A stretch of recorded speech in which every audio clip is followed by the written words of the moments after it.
seminal involvement and leadership during the Second Seminole War, 1835 to 1842, and received a PhD in history from Indiana University. That same year, he actually became the curator for historic Virginia Key Beach Park in Miami, Florida. There, he assisted in the rehabilitation and reopening of the historic beach. While in Miami, he created a consulting company, Archival and Historical Research Associates. Since that time, his company has consulted with various African American museums and entities, including the B.B. King Museum in the Mississippi Delta and the Ritz Theater and Museum of Jacksonville, Florida. Dr. Dixon's also published 2 public history books. Florida's Negro War, Black Seminoles in the Second Seminole War, was released in the spring of 2014. In the fall of the same year, 2014, Dr. Dixon published his 3rd book as well, Florida's African Diaspora Timeline. Currently, he is the president of Archival and Historical Research Associates, a public history firm that specializes in archival and historical research. And without further ado, I would like to introduce Dr. Anthony Dixon. Oh, yes.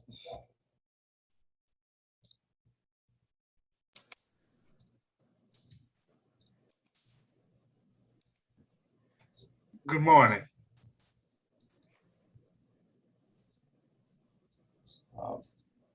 Sorry, folks, before that, I would like to show our disclaimer from one of our sponsors for this video as well. Can you unmute me? Start my video? Yes, ma'am, doing it right now. Oops.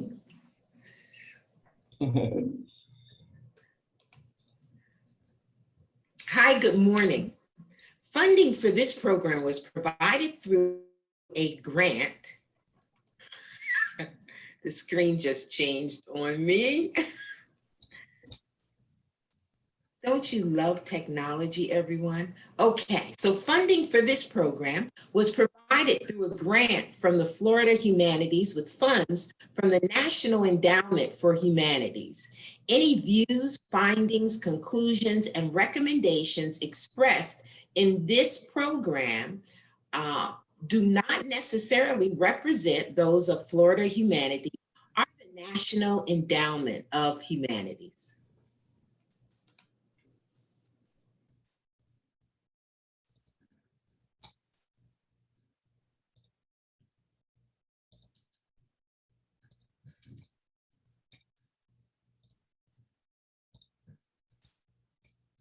Now we'll present a little video about the park.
Our moderator today is none other than our very own Executive Director, Guy Forchion.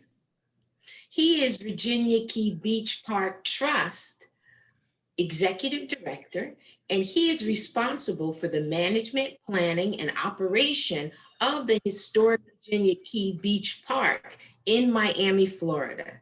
Beyond operations of the 82.5-acre historic beach park, he provides leadership in special projects, fundraising, public events, and overall park planning, strategy, and development. So with no further ado, welcome Guy Forchion.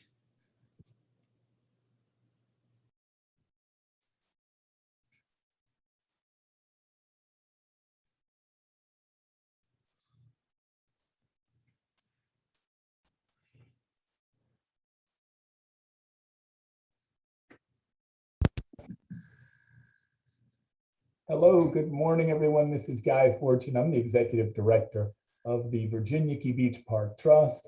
You may have just seen that spectacular video of the property. It's always wonderful to see the beauty and grab some of the history of historic Virginia Key Beach Park. I'm delighted this morning to be in our third edition, and it is the final edition of our Florida Humanities funded and supported webinar series, Florida Talks.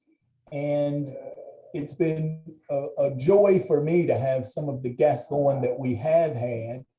And so it's also very exciting to be reunited in this way through technology with Dr. Anthony Dixon. And you may have heard in his intro and bio that Dr. Dixon worked with the historic Virginia Key Beach Park Trust in the past, many years back, but we had the privilege to work together.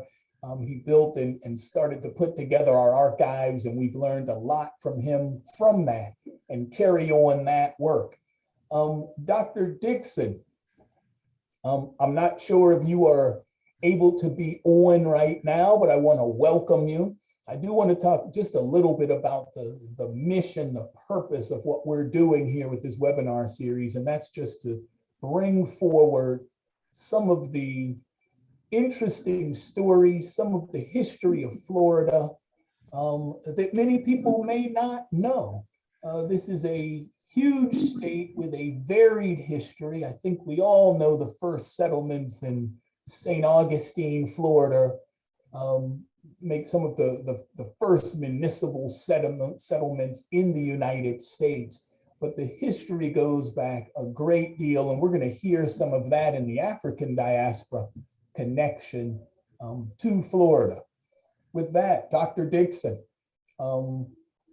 please join in and welcome, and let's start this discussion. Thank you. Thank you Good for morning. the introduction. I'd like to begin at the beginning, as I always try to tell people and I tell my students. When we first look at the African diaspora and its relationship with Florida, we realize that Florida has a relationship with African descendants unlike any other state in the Union. This relationship begins at a time where the English were not even involved. So I'd like to begin at the very beginning, come forward and give a good broad overview of the African diaspora experience in Florida and how it relates to us today. Okay, and so we're really talking about, because I think most people are aware of the Native Americans that were in Florida and in North America, Central and South America, you know, Aboriginal Native people of the land, later misidentified really as Indians, but I mean, Native people of North America, but you're really talking about the African diaspora, correct? Yes, I really get into African descendants and their relationship with Florida, which includes a strong relationship with Native Americans. Okay, this is exciting. I just did my 23andMe last year and saw my African connections. And so I'm excited. Please begin, fill us in. All right. When we look at recorded evidence, and we say recorded evidence as meaning evidence that we rely on today, as in writing particularly, we understand that the first two African descendants actually came over with Ponce de Leon in the very beginning. And we know from the recorded information that one was enslaved and one was in fact a free African Safari. And so we see our very beginning relationship with Florida beginning at the very beginning with Ponce de Leon. Now, it's fortunate also for us in understanding the relationship between African descendants and Native Americans by understanding an initial warning there was an initial warning in 1513, mere 20 years, approximately 20 years after Columbus comes over into this hemisphere, where they warn Spanish and other travelers to be aware of a relationship that seems to have evolved between Africans and Native Americans. Now we know through other relationships and other research that has been done, is that it is because we now know for sure that Africans were coming over into the New World before Christopher Columbus. And we have evidence of this information in terms of omics that we find in South America. So the issue that was the warning that was issued in 1513 only highlighted that evidence and gave us a clearer understanding. Now, as far as the Spanish are concerned, we see that relationship between Native and Africans beginning at the very beginning as well with their first settlement. We call that settlement Gueldape, and it's present day Sapelo Sound, Georgia. Now, what happens at that settlement and what happens with each of the other settlements, I'll get into that in just a few minutes. But what we find is that the Guale Native Americans attacked this settlement, and they actually convinced the Africans to burn the settlement down from the inside and set fires to the settlement while they attacked from the outside. And we see the first relationship and what we call the Florida Maroons developing at this point. Now, it's important to understand that all settlements, and when I say all settlements, I mean all European first settlements failed. With the French, it was Fort Caroline, their first settlement failed. And of course, with the English, it was Roanoke, and their first settlement failed. But what we find uniquely about Florida's first settlement is that it failed because of that relationship between Africans and Native Americans. So again, as you'll see, as we continue and move forward, you'll see that this has a relationship, that Florida has a relationship with African descendants unlike any other state in the Union, and you will see as we move forward. Dr. Dixon, if I can, I mean, I know there are a lot of people watching. I'm getting this history lesson right now, so I have some questions because I want to be really clear on what you're saying here. As you talk about first settlements failing, I think basically here in North America, we know about St. Augustine, we know about Plymouth Rock, these other settlements you talked about. Can you put some dates to that? What are we really talking about? We're talking early. For the Spanish, we're talking early 16th century.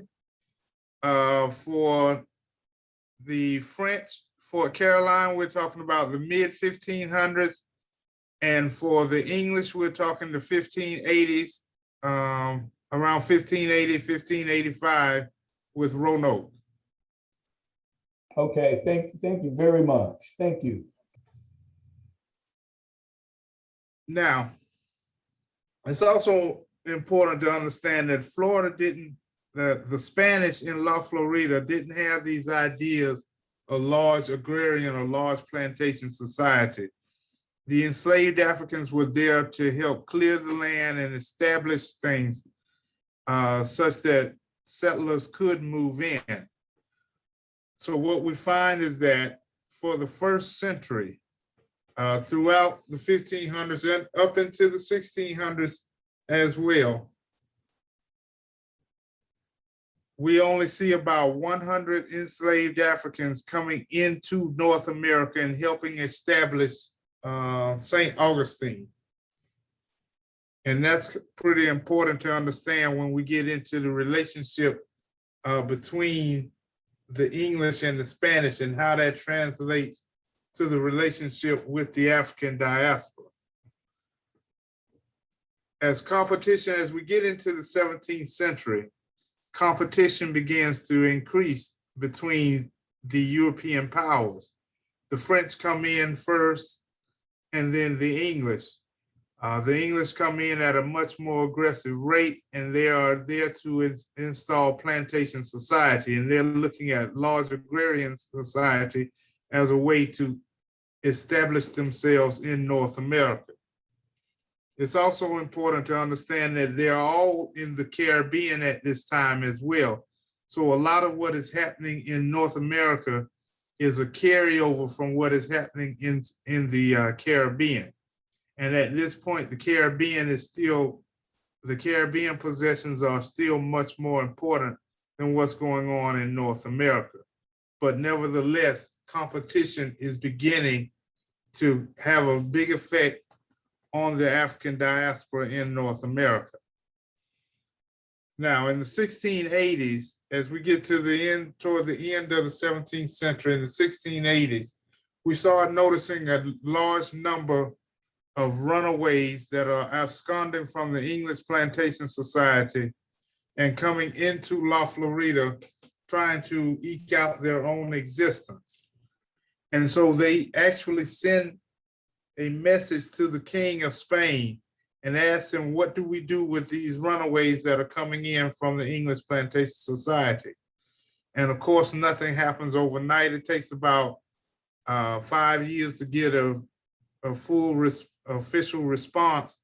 But in 1693, he passes what we call the Edict of 1693, in which he makes the basic outline that any runaway slave, anyone that absconds from the English Plantation Society, can come into La Florida and they can live free. And so this opens up a relationship with La Florida and Florida, unlike any other territory or any other area at this point. And so what we start seeing is large numbers of African enslaved individuals begin to abscond and run away from English authority and come into La Florida. And what they're done under this edict, they're given two choices. They can either live under Spanish authority, in which they set up a fort for them just outside of St. Augustine called Fort Mose. Now here at Fort Mose, they have to accept Catholicism and of course live under Spanish authority. They then become the first line of defense for the city of St. Augustine. The other choice that they have is that they can choose to eke out their own existence in the Florida wilderness, and they can become maroon societies, and they can live free as they wish. They only have asked that they do one thing, and that one thing is to alert authorities if they ever see the English encroaching into La Florida. That was their only ask that they have. So what we find is maroon societies being dotted up and along the St. Johns River, while the Fort Mose is set just outside of St. Augustine. And this carries on into the 18th or into the 1700s, 18th century or 1700s. And Dr. Dixon, let me ask a couple of questions here, and we are starting to get some things in on the Q&A. And as you began and talked about African diaspora here in North America and potentially Central America, South America, but before kind of the known slave trade period, in that 1518 item explaining the relationship between Africans and Native people that exist or existed. What are we really talking about there? What we're really saying is that even as far back as that time period, the 1500s, they recognized that there was a relationship between African descendants and Native Americans. And from research now, we understand that this relationship had been established long before Christopher Columbus came to America. So what we're saying is this quote unquote warning that was issued was actually an understanding that there was a relationship before the relationship between Europeans and Native Americans was established. Exactly. So we're talking about, African civilizations sailing the seas. Something Yes. that isn't talked about that often. No, and as a matter of fact, if I can, if you allow me, I'll elaborate on that a little bit more. Most definitely. Please do. Christopher Columbus was actually a supply runner. That was his job. He ran supplies from Europe to Africa. And in doing so, he would meet up, of course, with other African seafarers. And African seafarers told him that there was what they call Little River, and there was a current that you could catch. Basically, the way the currents run is from Central Africa, they flow straight out westward. But from the northern part of West Africa and up in the Canary Islands and up by Europe, they flow from southward. So when these currents meet, they come together and they create another current that they call Little River. And they told Christopher Columbus that if he caught this other current, that it would take him to a foreign land. And so this is actually the current that he got on, and this is what he took to quote unquote come over, and of course what some say we now know better, but quote unquote discover America.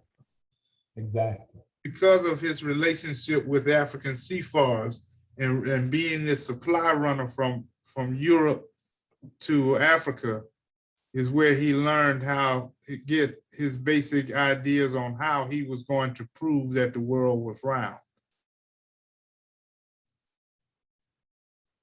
No, very good. And that's something, let's face it, it's not taught in our public schools. I love that you brought up Little River, because we, of course, here in Miami have the Little River.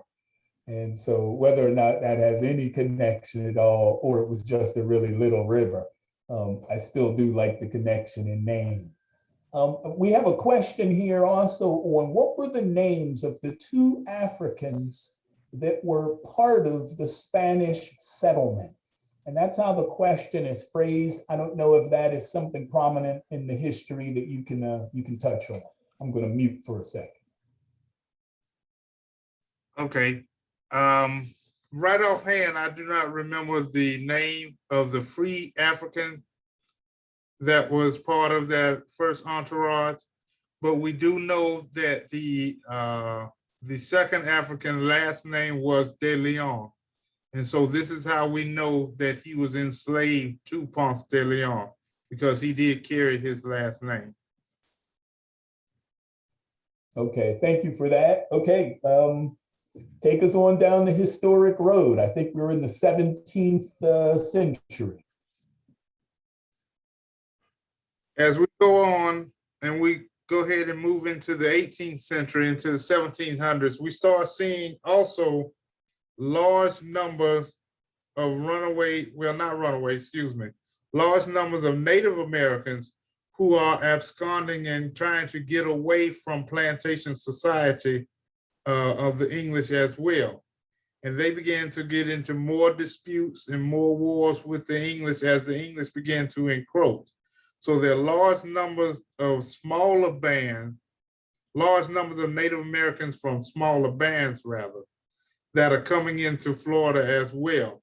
The Hitchite and the Hittites, Hitchis, that are coming into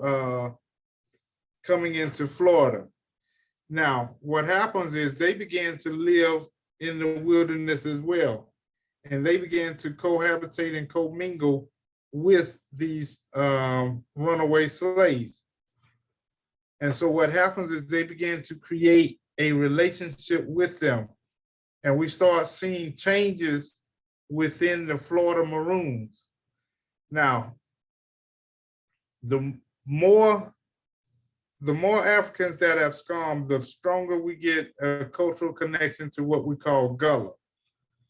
Gullah is a cultural relationship and a culture as a whole that we find in what we call Low Country, which of course is the Georgia and Florida, South Carolina, North Carolina Sea Islands. Now, Gullah speakers have a mixture of West African terms in which they include English plantation words, and we call that Geechee.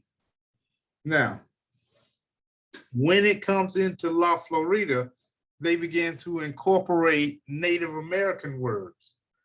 And so it then develops from Geechee into what we call the ASC, the Afro-Seminole Creole language.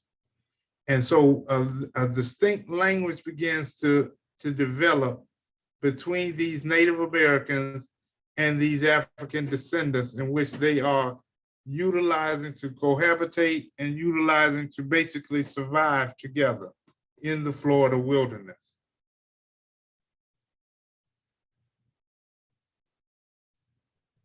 What type of populations are we talking about here? I mean, how large of a mass of I guess what you would call the Gullah culture, the Geechee culture coming into Florida and sort of coexisting with Seminoles? What kind of populations are we talking about? How large? Well, we can never fully put a number on it because we have some of those maroon societies that were discovered late. So it's hard to tell what type of numbers were in those maroon societies. They had already come and gone, but they were discovered. It would take looking and examining the runaway slave ass and the runaways from the Carolinas to get a good number, better idea rather. And because we don't know exactly how many went to the Great Dismal Swamp between North Carolina and Virginia and how many actually came down into Florida, we'll never be able to put a pinpoint, an exact on it. But we know that by the time they develop into the Black Seminoles, we're talking into the thousands. But this, of course, is another 100 years earlier of cohabitation and survival and living as maroon societies. So we can't put an exact number on the earlier numbers of runaways, except by looking at those runaway slave ads. Well, that's interesting too. And in some of our chat and questions and answers, there's also some discussion on that term runaway and more a self-liberator as opposed to a runaway, just as we talk about terminologies. And again, and I don't know if as we continue in this age of enlightenment in America, we seem to really be rushing into right now with protests and what's been going on in our federal government on down. I think we may also be re-identifying exactly what those populations are doing. I thought something that isn't talked about much is that competition between Spain and England over Florida. And, I never knew that item of, a self-liberated African could come down to Florida, live free, and especially if you just alert us that the English are coming. I find that that's a very interesting tidbit there that isn't highly discussed about this state. Well, that's something that we are evolving as well. We try to get away from just saying slaved and try to say enslaved as well. So you're correct in terms of the terminology changing and thus redefining how we look at them, these self-emancipated Africans. I like that. Self-emancipated. I like it. It sounds good. Sounds good. And and again, and that's coming from the community that is watching, not a tidbit that I focused on myself. I'm always fascinated with the African influence that was here in North America, because it isn't widely known that Africans were seamen. Okay, we're moving around this globe in ways that European nations and at times were not. And thought possibly could not. The old idea that the world was flat, and there are many civilizations that knew that that was not true. So, again, more enlightenment.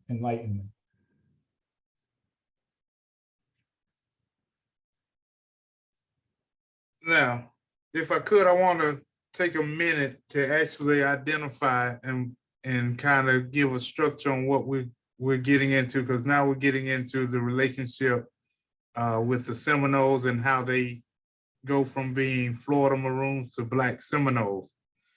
Now, Seminole is a word that comes from other words, Semolina, Cimarron, that means renegade. Semolina was actually even a derogatory term was placed on it as wild beast. But this was a homogenized group of Native Americans. What happens is that the Creek Nation goes through a major schism. You have your Upper Creeks and your Lower Creeks. Your Upper Creeks live primarily in present-day northern Alabama, right on the Georgia-Alabama line. And your Lower Creeks lived in that what we call that triangular corner there between Florida, Georgia, and Alabama. And so what happens is your Lower Creeks began to accept the idea of slavery.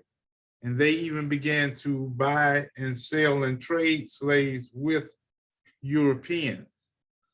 And so Upper Creeks found that to be a serious problem. And they were, basically they said to their counterparts, what are you doing? We don't take slaves. We may take them, during war, and we may keep the women for ourselves so we can keep our numbers up, but we certainly don't keep them, and we certainly don't say that their children and their children's children belong to us. So there's a great schism that happens. And so these Upper Creeks push their way through the Lower Creeks, and they come down into La Florida as well. And when they do so, they began to commingle with other Native Americans, these smaller bands. And so it's these smaller bands with this large contingency of Creeks that actually come together to make what we call Seminoles. And so the name Seminole means renegade, and they were considered as renegade Creeks. But they were a homogeneous group of Native Americans. And I think that's important to understand, that they had a relationship unlike other Native Americans, which caused them to be different from any other quote unquote, another derogatory term we need to get away from, the 5 civilized tribes that were identified by the US government. And so that relationship began to foster and develop. And what we find in that relationship was the basis was the matrilineal bondage. The bondage, when I say bondage, I mean bondage between families. That bond, which went through the mother, identified how you were in standing between the relationship. If your mother was a Native American, then you were considered a Seminole. If your father was a Native American, then you were still considered a Black or maroon. And they had a solid relationship in which was based on what we call a tribute field. They basically had 3 fields. Native Americans grew crops in their field, Blacks grew crops in their field, and then they grew a third field together, in which the proceeds of that field went to Native Americans for protection. And so what we see is 2 nations within a nation beginning. And this begins to foster and develop through the 1700s on into the 1800s. And by the time we get to the 1800s, and I'll get into that a little bit more, as we move forward, that relationship is solidified through war. And after the first Seminole War, we stopped calling them Florida Maroons and simply began to call them Black Seminoles.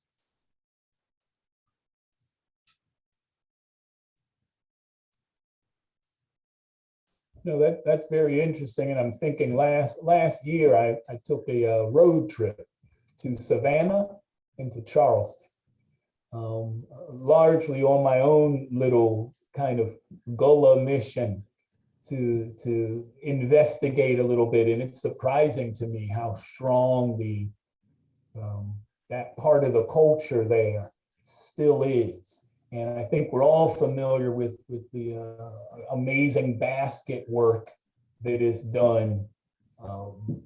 But also there's a roadway there where all of the small vendors and little huts and houses are I guess just through old agreements are still allowed to make and sell their wares.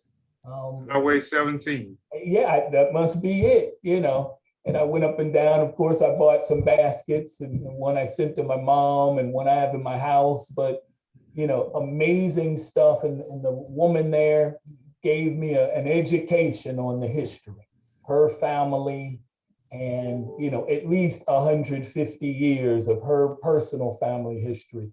Fascinating stuff, and how it's still just ingrained in that area around a place like Charleston and Savannah that had such powerful connections to colonialism and the slave trade. Well, it's important you mentioned the basket weaving, because the basket weaving techniques is also how we were able to trace the diaspora between the Gullah and the Black Seminoles. And we were able to, between the language and between the basket weaving techniques, we are able to follow it down through Florida and as well as out to the Bahamas. Okay. The same basket weaving technique being used in the Bahamas, they use a different type of material. They use the sable palm in the Bahamas, but it is the same basket weaving technique. And so it's those types of material cultural traits that we use to identify how these people moved, how they lived, and how they survived. No, that's amazing. So the actual intricate technique, even though the material is different, allows you to do these identifications nation to nation. Yes. Okay, take us forward. All right. For a brief period, and I go through this period, I try to move through this one kind of a little quicker here, but it's important to understand. For a brief period, the English do get La Florida. Basically, they capture Havana, and they give the Spanish a choice. You can either give us Florida, and you can get Cuba, basically Havana, back, or we can keep Havana. And of course, like I said, at this time, the Caribbean possessions are much more important. So there's a brief period in the mid 1700s, in the 18th century, for about 20 years, where the British own and occupy Florida. Now, the reason this is important is because this is where we begin to see large-scale plantation society first being introduced into Florida.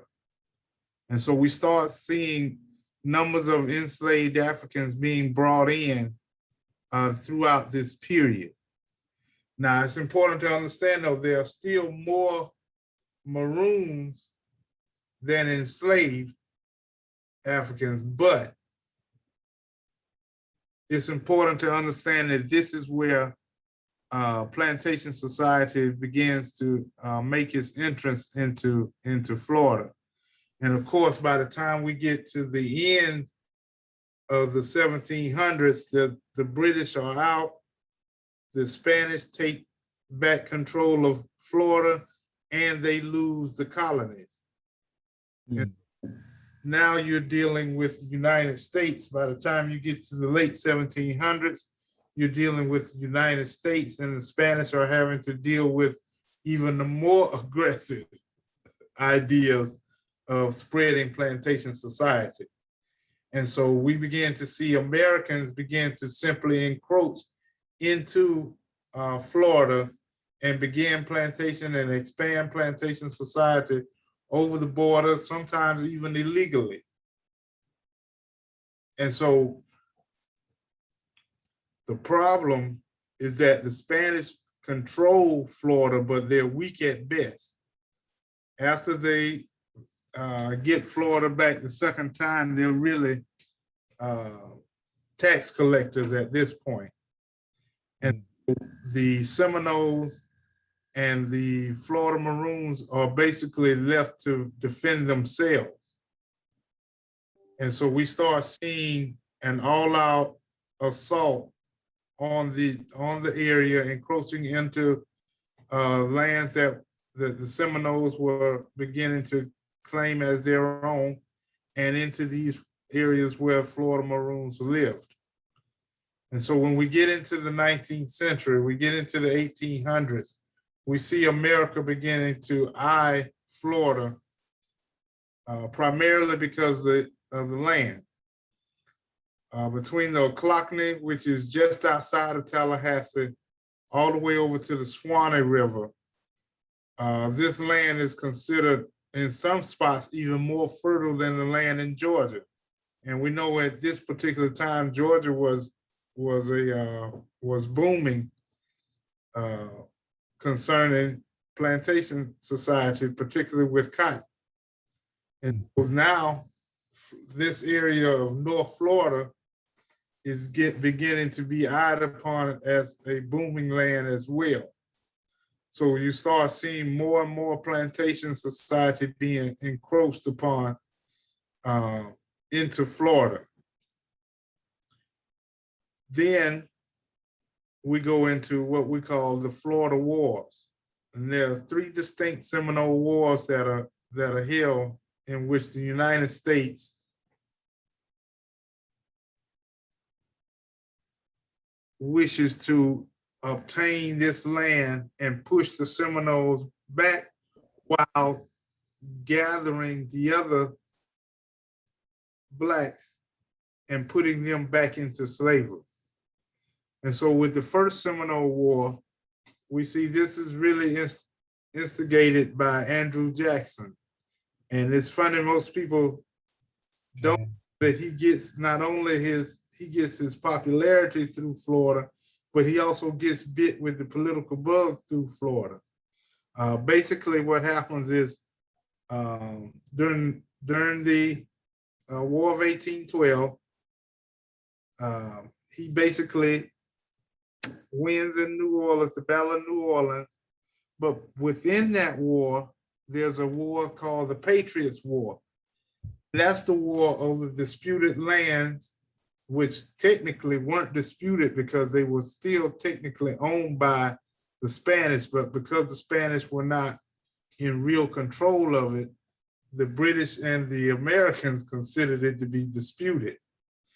And so it's funny that they were actually eyeing and fighting over land that didn't even belong to either one of them. And so what happens is after the Spanish, after the British are defeated rather by the United States over in the Battle of New Orleans, Andrew Jackson does not stop. He comes into La Florida. And this is really at the behest of the Plantation Society, because it is well known now that not only are there runaways, but they have their own way of life, they have their own society in La Florida. And the British, once they left them with a fort. And this fort became known as Negro Fort, just outside of Tallahassee.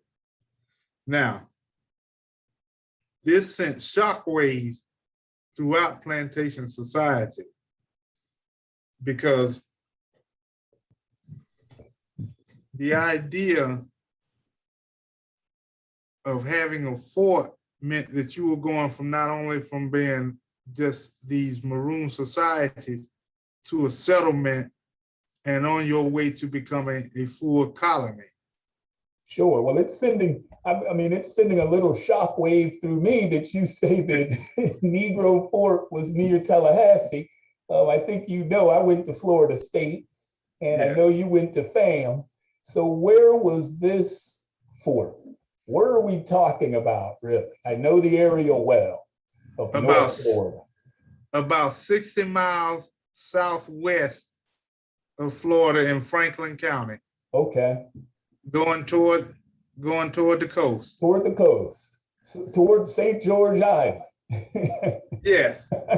Okay. And it was off of the Apalachicola. Okay. It was off of the Apalachicola River. All right. I'm keeping one eye on our time, and we're really at a point where we only have about 10 minutes. I'm trying to dive into some of the, I think I got all the questions. Oh no, there is a question about the Gullah people and Native Americans, that language that you mentioned earlier. I think it was the ASC. Yes.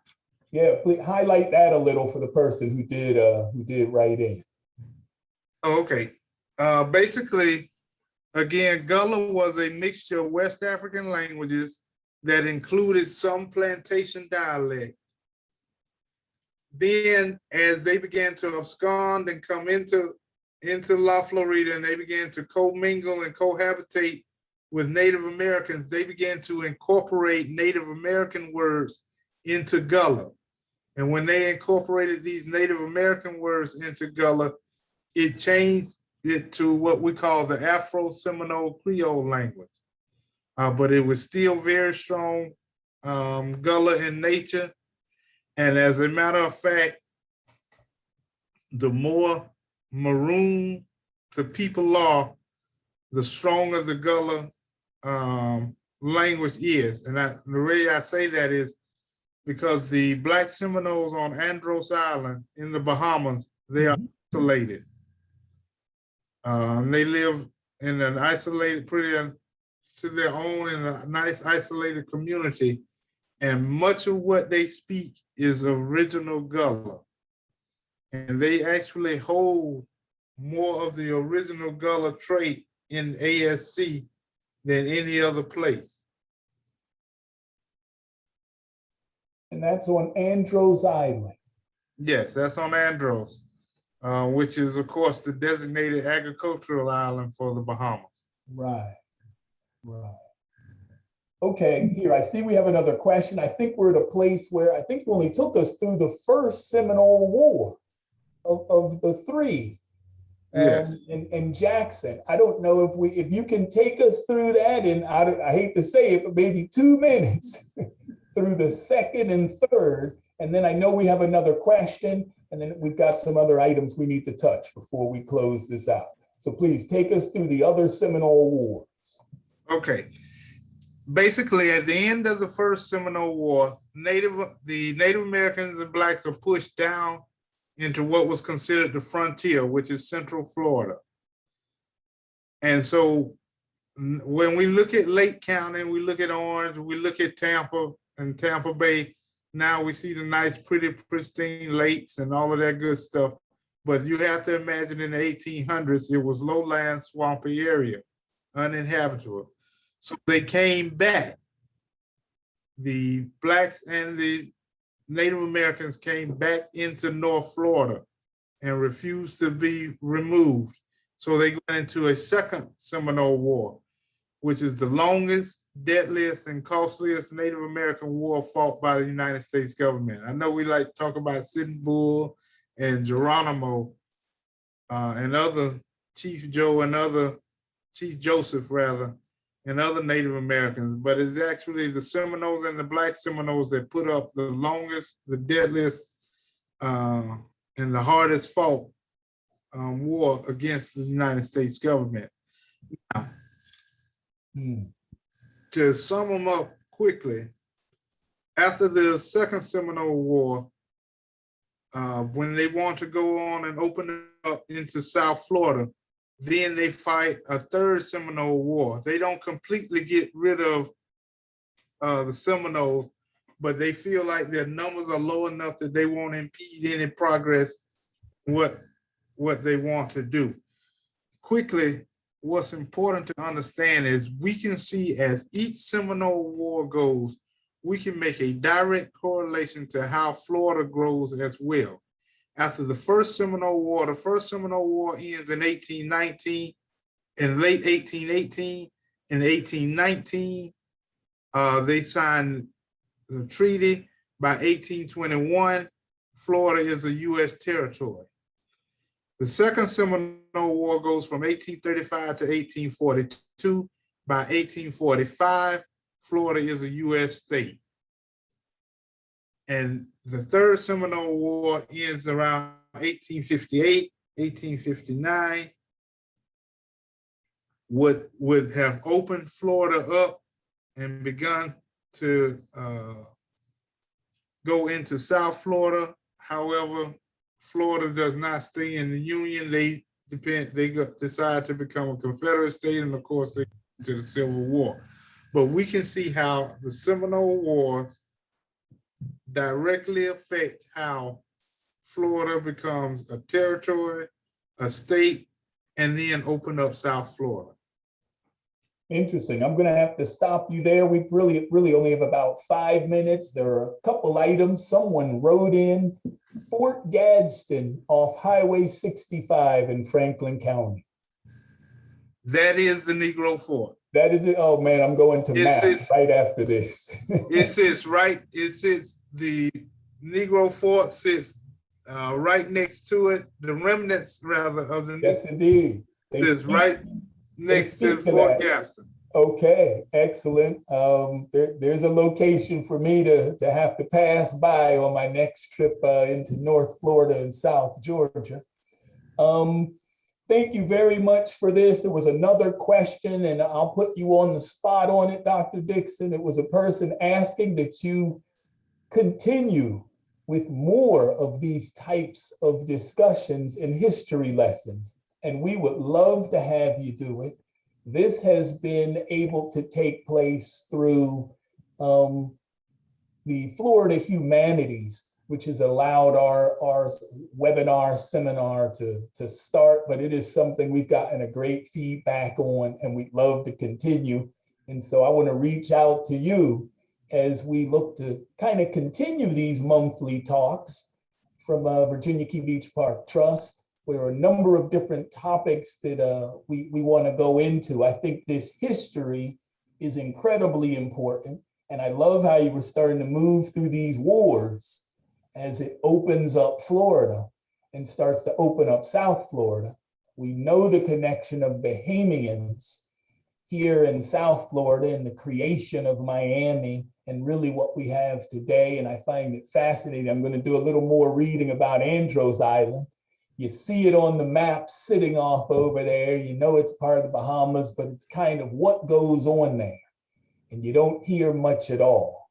And I think that's fascinating that is the nearest to pure, I guess, ASC language that's still existing here. I see another question. Yep, folks So welcoming you to continue this type of discussion, and wanting to have you back. So we're going to try to make that happen for everyone who is listening. If we can start to create another series, I'll work with my staff to see that we can do that. Again, Florida Humanities, Florida Talks is what has allowed us to bring this 3-session feature to the public. With that, I'm going to have to turn it over to Sheila Foreman, our development director. And Dr. Dixon, please stay on. Thank you very much for this. I hope that we can go further. You have so much detail that you can give on the subtleties. I hope this paints a larger picture for people. As you think about a map, you think of the South, you think of Florida, and how the French were involved here in North America, the English, the Spaniards, Native Americans, African connection before all of it. I mean, there's a lot to explore here in the history of Florida. I'm going to turn over right now, Sheila Foreman, if you would. Wow, wasn't that insightful? You want to make sure that people get this type of knowledge, because obviously knowledge is power. And we all are familiar with the fact that what we hear is carefully curated by media and special interest groups. So here we are, this historic organization that is really empowering others through information and knowledge to really understand who they are, why history has been what it's been, and then also to position us to make sure that we don't let certain things happen again and that we're empowered to make a difference. There's so much more to be told and so many other stories. We're just embarking on some pretty awesome things here at the park about education, putting curriculum, Black history curriculum from South Florida in our local schools, about continuing to tell the stories and the contributions of South Floridians to everyone, because this isn't just Black history, it's American history, which makes it world history. And so how do we do it? We do it by the support and help by great people like you. We want you to consider becoming a regular giver. We're a small organization with a gigantic task.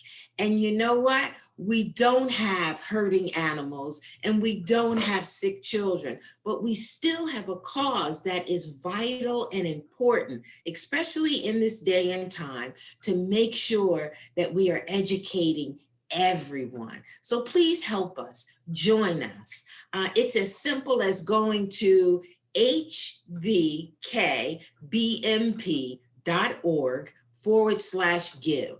I'll also put that in the chat for you, but we need your help to make a difference. We're so excited that you joined us today. Again, thank you to Florida Humanities. This is just the beginning. Keep your eye on historic Virginia Key Beach Park and the Trust, because there's always something great happening here and something great to see. If you haven't lately, make sure you come visit us. It's summertime, it's getting hot. We've all been cooped for a year.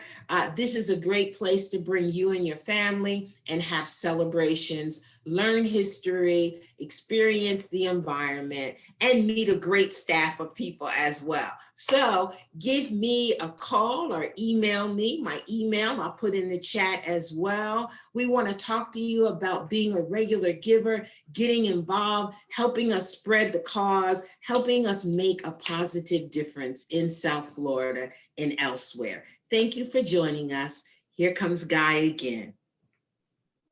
Thank you very much, Sheila. That's Sheila Foreman, our development coordinator. And so please reach out to her.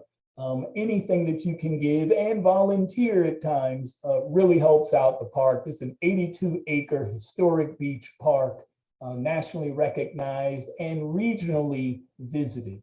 It's City of Miami property, but it's the People's Park. It is open to everyone all of the time, 363 days out of the year. We open at 7 a.m. and close at sunset. Dr. Dixon, thank you very much. I am so going to pull up my maps and take a look off Highway 65.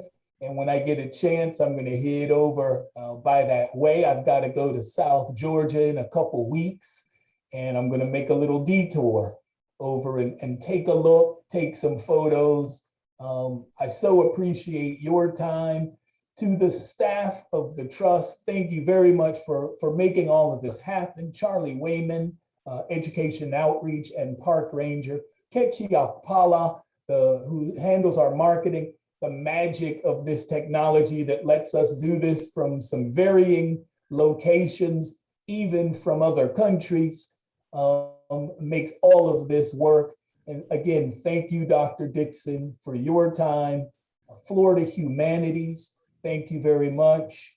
And I mean, really just on behalf of the Virginia Key Beach Park Trust Board of Trustees, the entire staff, we thank you for tuning in with us. It's clear in my mind now, we are going to do this some more.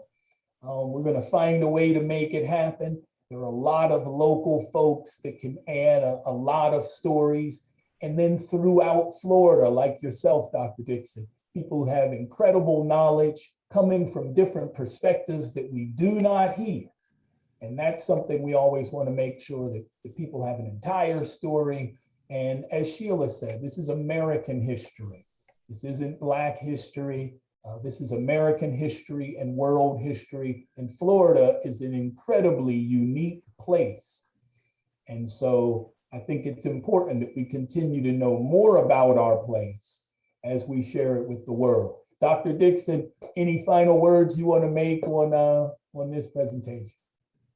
No, I'd just like to say thank you for having me and remind everyone again that Florida has and will continue to have a unique relationship with African descendants, unlike any other state in the Union.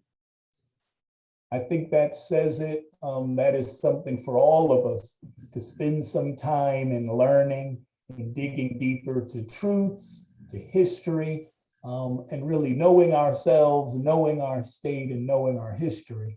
I thank you, Dr. Dixon, for sharing what you did, and we're going to try to get you back on because I see there are people who want to hear some more, as I do, and as I know many others who may not have written into comments and questions and answers, but are fascinated to what you brought today.